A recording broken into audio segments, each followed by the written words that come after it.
The heads for all characters within Half-Life 2 are based on the heads of real people. Valve used individuals with striking looks, creating 3D models of their heads and using photos of their faces as textures. Alex's face was based on Jamil Mullen, who was also her body model. She did the motion capture for many of Alex's basic animations, such as running and jumping, which took several days. As useful as motion capture is, data points from an actor's motions need to be translated into the existing 3D models, and adjustments need to be made to ensure that animations can loop seamlessly and flow into each other. These prisoner pods were designed to intrigue the player. They are something seen throughout the game from the very beginning, but their real purpose isn't made clear until this point.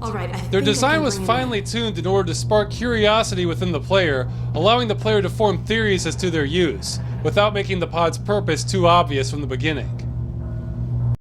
When viewing a movie, every camera shot is predetermined, and as a consequence, each scene will be seen from the same angle every time. In the best movies, every shot is selected to clearly showcase the actors' performances, the set design, and the lighting. In Half-Life 2, however, the camera's position and angle are essentially complete unknowns to the developers. Therefore, the game's cinematic sequences have to be able to look good and be clear from every angle. This means that small and discrete dramatic movements are replaced with broad gestures. As one could imagine, this could sometimes lessen the dramatic pretext of the original performance. Lighting is an issue as well, because characters also have to be lit in a way that looks good from any angle. Sometimes the in-world lighting will work for this, but in other instances, invisible lights have to be suspended in space for the proper look to be achieved. While neither of these design decisions are optimal,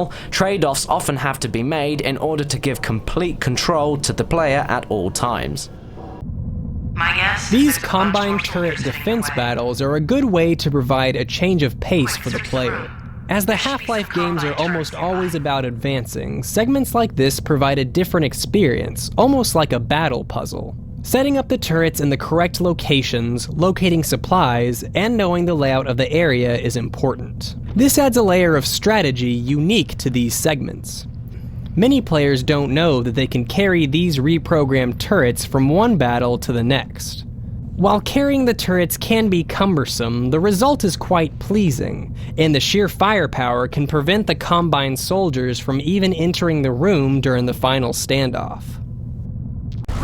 Teleportation technology is central to the Half-Life series, and it was therefore important that the various teleports within the game be visually distinct from each other. Kleiner and Eli's teleports were small and appeared to be cobbled together using whatever materials they could get their hands on. The Combine's teleports, on the other hand, had a grandiose polish not found among the Resistance's tech, clearly displaying the Combine's limitless resources. It was important that teleports differed from each other, yet shared certain visual qualities. This implied that the same type of technology was being used in both teleports. Certain shared visual cues, such as the rounded raising platform, effectively conveyed this idea. Doc, come in, are you there? Special attention was given to eyes when designing the game's characters. Human brains are hardwired to read eyes, so it was essential that they be spot on in order to be convincing. A real person's eyes are not spherical, so Half-Life 2's character models were designed the same way so that they'd glint properly when they rotate. It was also important to make sure that the characters would look at the player directly and correctly.